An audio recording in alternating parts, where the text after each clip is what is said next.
Hello मेरे प्यारे दोस्तों, द हिंदू का एडिटोरियल 1 मार्च का हम लोग करेंगे डिस्कस आज। और डिस्कशन का बेस क्या होगा? ग्रामर। इसमें एनालाइज करेंगे, सेंटेंस के स्ट्रक्चर्स को सीखेंगे और नए इंग्लिश वर्ड्स उनके हिंदी मीनिंग्स और सिनोनिम्स के साथ सीखेंगे। ठीक है। जाहिर सी बात है कि वर्ड सीखते समय हम लोग उनका इंग्लिश डेफिनेशन भी सीखने की जरूर कोशिश करेंगे। तो चलिए शुरुआत कर देते हैं बिना समय गवाए हुए। ये क्लास आप अटेंड कर सकते हैं यूट्यूब चैनल पर भी, सोनी ट्यूटोरियल क्लासेस, और हमारे ऐप माई एग्जाम स्टडी पर भी। ठीक है। अभी ये पूरी तरह से फ्री है ये कोर्स। तो 27 फरवरी लिखा रह गया, गलती से यहाँ पे नहीं होना चाहिए था, ये 1 मार्च होना चाहिए था। ठीक है। एक चलिए, the new rules introduced by the centre last week. जब हम यहाँ देखते हैं द न्यू रूल्स, उसके बाद सीधे सीधे V3 देखते हैं, है ना। तो इसका मतलब यहाँ पर हिडन है। क्या हिडन है? विच और वर, ये हिडन है। ठीक है। फिर से, जब किसी नाउन के बाद V3 रहे सीधा, तो ये V3 जो है एक्चुअली इस नाउन को मॉडिफाई कर रहा है। वे सारे नए रूल्स जो इंट्रोड्यूस किए गए, जब हम बोलते हैं इंट्रोड्यूस किए गए, तो यहाँ पर ये हिडन है विच वेयर इंट्रोड्यूस्ड। बोले सर वेयर ही क्यों लगाए, आर क्यों नहीं लगाए? क्योंकि यहाँ देखिए क्या बात हो रही है, लास्ट वीक की ना, पास्ट टाइम की बात हो रही है, इसलिए हमने यहाँ पर वर लगाया। तो the new rules which were introduced, जो इंट्रोड्यूस किए गए थे, किसके द्वारा? बाय द सेंटर, केंद्र सरकार के द्वारा। कब किए गए भाई? तो लास्ट वीक को। टू रेगुलेट, 2+V1 क्यों आया? तो जब हम लोग कोई काम करते हैं, जैसे इंट्रोड्यूस किया रूल को सेंट्रल गवर्नमेंट ने, तो उसका उद्देश्य क्या था ये बताने के लिए 2+V1 जनरली यूज किया जाता है। तो इसको इंट्रोड्यूस करने का उद्देश्य था टू रेगुलेट, रेगुलेट करना। क्या रेगुलेट करना? All types of digital platforms, कि जितने भी डिजिटल प्लेटफॉर्म्स हैं, डिजिटल प्लेटफॉर्म्स में फेसबुक भी आता है, यूट्यूब भी आता है, इंस्टाग्राम भी आता है, बहुत सारी चीज़ें आती हैं, व्हाट्सएप भी आता है, और बहुत सारे प्राइवेट न्यूज़ चैनल्स आते हैं, डिजिटल न्यूज़ चैनल्स आते हैं, सारे डिजिटल प्लेटफॉर्म्स हैं ना।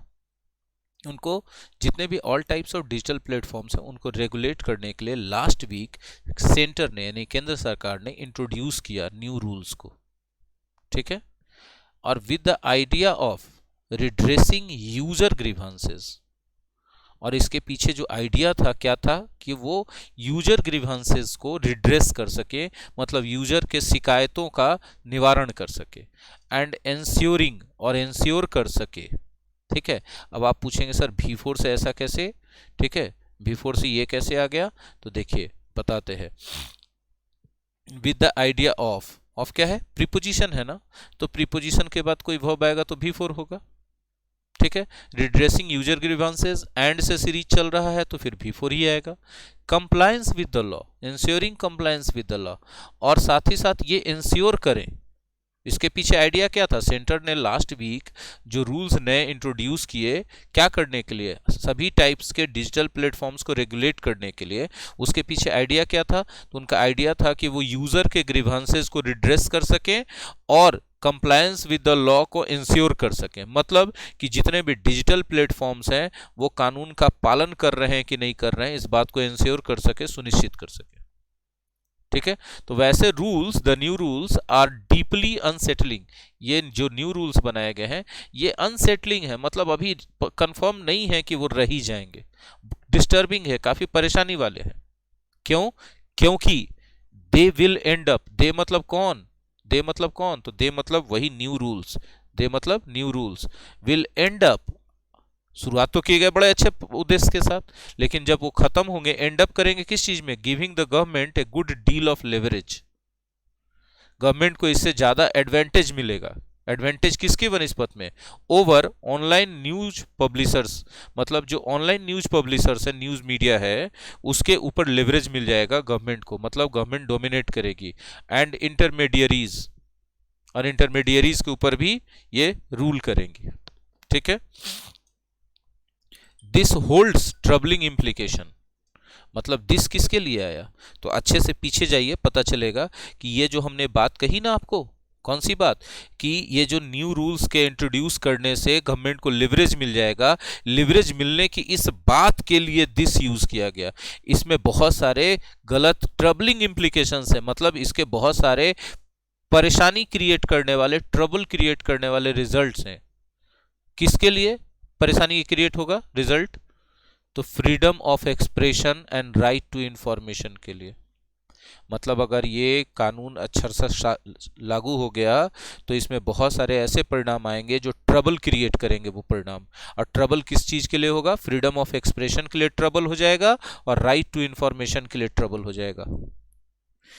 क्यों? क्योंकि अभी हम लोगों ने पढ़ा ना कि गवर्नमेंट को लिवरेज मिल जाएगा, गवर्नमेंट को एक अपर हैंड मिल जाएगा, एक डोमिनेंस मिल जाएगा। गवर्नमेंट चाहेगी तो किसी को बताएगी कुछ बातें, नहीं चाहेगी तो नहीं बताएगी, वो जिसको चाहेगी उसको चुप करा देगी गवर्नमेंट। ठीक है। Electronics and IT minister Ravishankar Prasad while launching the information technology rules, जिसका नाम रखा गया guidelines for intermediaries and digital media ethics code. Intermediaries का मतलब सारे डिजिटल प्लेटफॉर्म्स। तो इसको हाँ, जब उसको लॉन्च कर रहे थे, इंफॉर्मेशन टेक्नोलॉजी रूल्स 2021 को जब लॉन्च कर रहे थे, उसी समय आईटी मिनिस्टर रवि प्रसाद ने प्रेजेंट किया किसको? इसको, मतलब इस इंफॉर्मेशन टेक्नोलॉजी रूल्स वाले सिद्धांत को, ये जो लॉ था इसको प्रेजेंट किया किस रूप में? ए सॉफ्ट टच ओवरसाइट मैकेनिज्म। कि ये एक सॉफ्ट टच ओवरसाइट मैकेनिज्म है, मतलब एक ऐसा मेथड है, एक ऐसा प्रोसेस है जिससे सब पर ओवरसाइट रखा जाएगा, निगरानी रखी जाएगी सॉफ्ट टच से, मतलब हल्के हल्के फ्रेंडली तरीके से। ठीक है, कोई चीज थोपा नहीं जाएगा। A government press note termed it, एक सरकार की तरफ से प्रेस नोट जारी किया गया और इसमें इसको कहा गया, इसको मतलब किसको? ये जो द लॉ बना है अभी नया वाला इंटरमीडियरीज को, यानी डिजिटल प्लेटफॉर्म्स को रेगुलेट करने के लिए, उसको क्या कहा गया? प्रोग्रेसिव कहा गया एंड लिबरल कहा गया। यदि कोई चीज प्रोग्रेसिव है और लिबरल है तो उसको फ्यूचर के लिए डिजाइन किया गया है ताकि फ्यूचर में उसका ज्यादा एडवांटेज मिले। इट ऑल्सो क्लेम्ड दैट, ये इट किसके लिए आया? गवर्नमेंट प्रेस नोट्स के लिए। ठीक है, तो गवर्नमेंट प्रेस नोट में यह भी क्लेम किया कि rules seek to address people's varied concerns. ये रूल चाहता है, ये जो रूल्स बनाए गए हैं ये कोशिश करेगा क्या चीज का? कि लोगों के भिन्न भिन्न तरह के कंसर्न्स को एड्रेस करने का। आप लोगों के कंसर्न्स को एड्रेस करते हैं तो उनके जो मन में चिंता की बातें चल रही हैं उनको सुनते हैं और उसका समाधान करने की कोशिश करते हैं। while removing any misapprehension about curbing creativity and freedom of speech and expression। ठीक है, और ये जो है कोई भी तरह के मिस एप्रीहेंशन को रिमूव करेगा। ठीक है, मिस एप्रीहेंशन मतलब आशंका। आशंका किस चीज के बारे में है? कि वो कर्ब किया जा रहा है क्रिएटिविटी को और फ्रीडम ऑफ स्पीच को और एक्सप्रेशन को कर्ब किया जा रहा है, उसको रिस्ट्रिक्ट किया जा रहा है।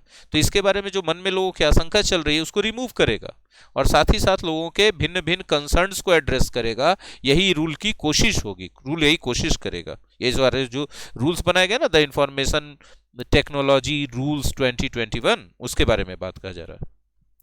The soft tone not with standing, इस सॉफ्ट टोन के बावजूद, आप इस बात को ऐसे लिख सकते हैं। ठीक है, इन spite of the soft tone. यदि कोई बात सॉफ्ट टोन में बोली गई है तो मतलब बहुत ही फ्रेंडली तरीके से बोली गई है। ठीक है, नॉट विद स्टैंडिंग एक तरह से प्रीपोजिशन के रूप में काम कर रहा है, लेकिन यहां पर एडवर्ब भी आप इसको कह सकते हैं, सेंटेंस एडवर्ब।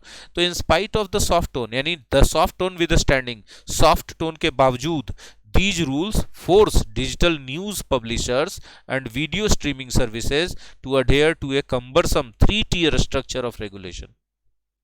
ये रूल डिजिटल न्यूज पब्लिशर्स को और वीडियो स्ट्रीमिंग सर्विसेज को, वीडियो स्ट्रीमिंग सर्विसेज जो भी ओटीटी वाले हैं, जो अभी वेब सीरीज वगैरह आप देख रहे हैं ना, वो सब आते हैं, है ना, उन लोगों को फोर्स करता है कि वो अडेयर टू करें। अडेयर टू करें मतलब पालन करें। एक कष्टदायक, कंबरसम मतलब डिफिकल्ट, कॉम्प्लिकेटेड, किस चीज को? 3 टियर स्ट्रक्चर ऑफ रेगुलेशन को। 3 टियर का मतलब एक लेयर से कंट्रोल होगा, फिर दूसरा लेयर भी कंट्रोल करेगा, फिर तीसरा लेयर में कंट्रोल किया जाएगा।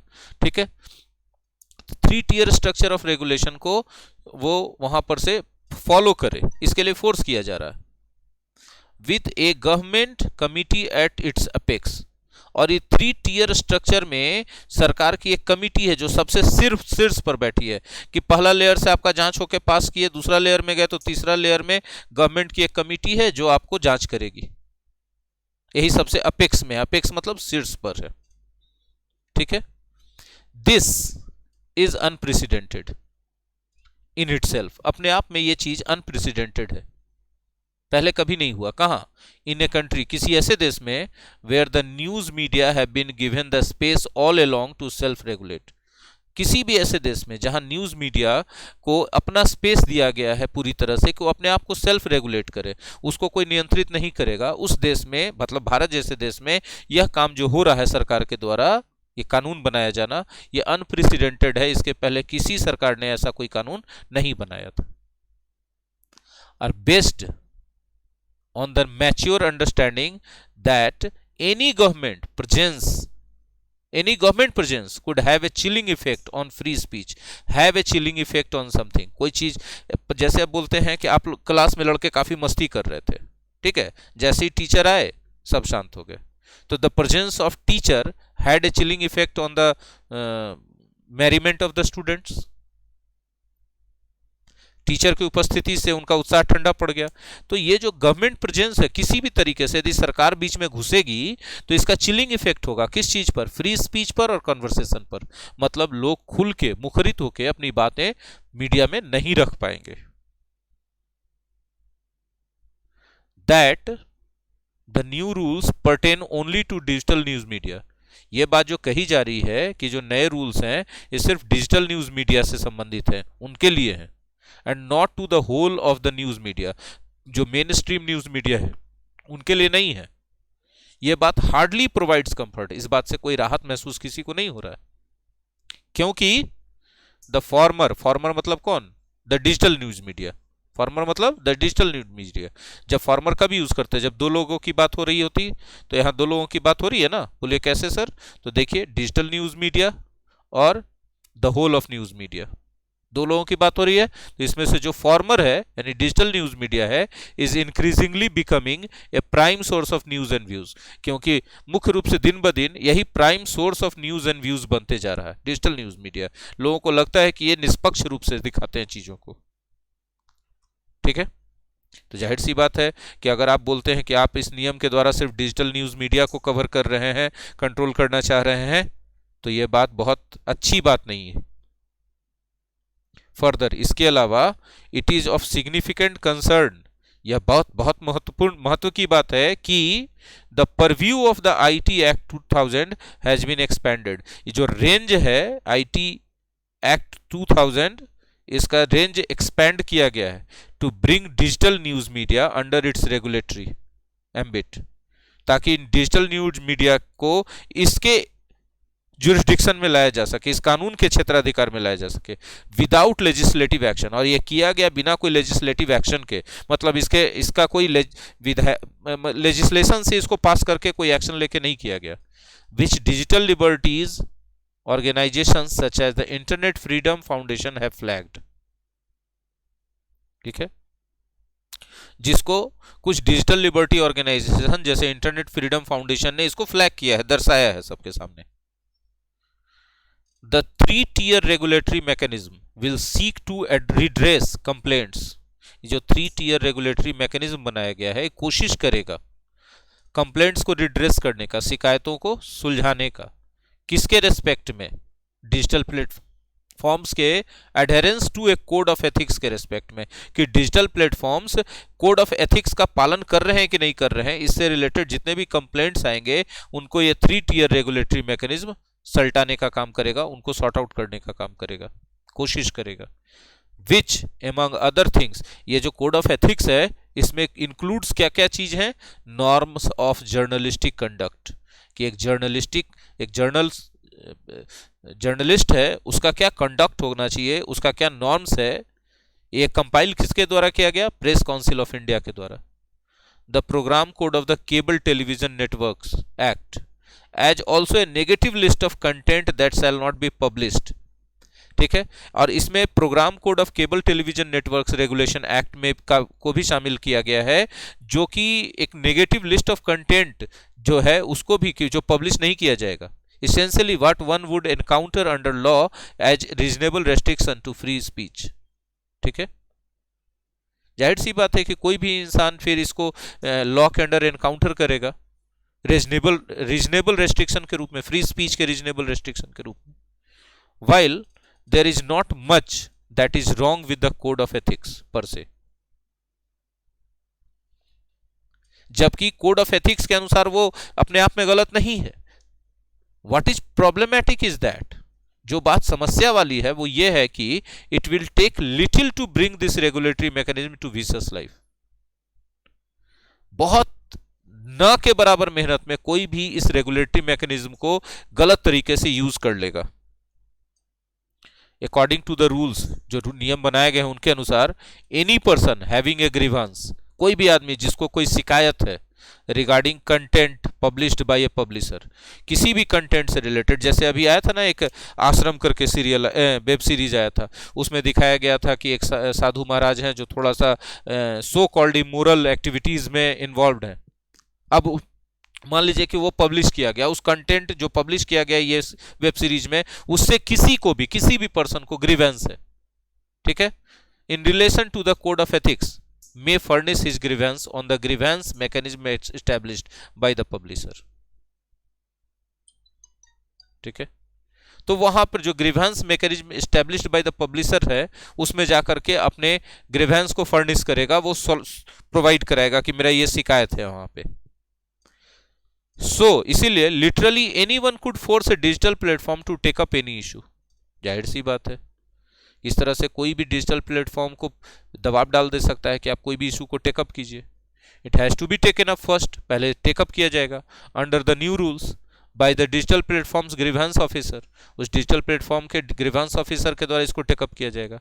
If there is no resolution, यदि उस ऑफिसर से कोई समाधान नहीं निकलता है या कंप्लेनेंट जो है सेटिस्फाइड नहीं हो पाता है, this can be escalated to a self regulating body of publishers. तब सेकेंड टीयर में जाएगा. फर्स्ट ईयर में आ गया कि जो ग्रीवेंस ऑफिसर उसको एड्रेस करने के लिए दिया गया, सॉल्व कर दिया तो ठीक है, नहीं किया तो यहाँ सेकंड लेयर में पहुंच जाएगा. सेकंड लेयर में कौन है? Self regulating body of publishers है. एक जो पब्लिशर्स होते हैं जो सोशल मीडिया पर पब्लिश करते हैं, उनका एक बॉडी ऑर्गेनाइजेशन बनाया गया, उसमें जाएगा. वहां पर अगर सॉल्व हो गया तो ठीक है, नहीं तो फिर सरकार के कमिटी के पास चला जाएगा जो थर्ड में है. सब जगह डेट गलत लिखा हुआ है, 1 मार्च होना चाहिए, ध्यान नहीं रहा डेट चेंज करने का, इसके लिए परेशान मत होइएगा ज्यादा. ठीक है, this can then be escalated to the highest level. और अभी हम बताएं कि फिर उसके बाद हाईएस्ट लेवल में चला जाएगा. हाईएस्ट लेवल कौन है? गवर्नमेंट का ओवरसाइट मैकेनिज्म, जो गवर्नमेंट की कमिटी है, according to which an inter departmental committee will be set up to address the grievance. अब इंटर डिपार्टमेंटल कमिटी सेटअप किया जाएगा, वहां पर गवर्नमेंट के पास जाएगा तो इस ग्रीवेंस को एड्रेस करने के लिए.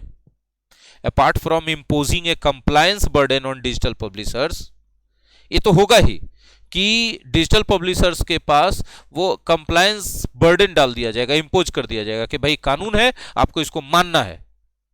उसमें बहुत सारे पब्लिशर्स जो छोटे छोटे ऑर्गेनाइजेशंस है. This also opens the floodgates for all kinds of intervention. जाहिर सी बात है, अब कोई भी डिजिटल मीडिया पे कोई भी पब्लिशर किसी भी तरह का कंटेंट पब्लिश करेगा, उसके बाद कोई भी उसमें अड़ंगा डाल देगा, इंटरवेंशन कर देगा, इंटरफेरेंस कर देगा कि नहीं कर सकता है.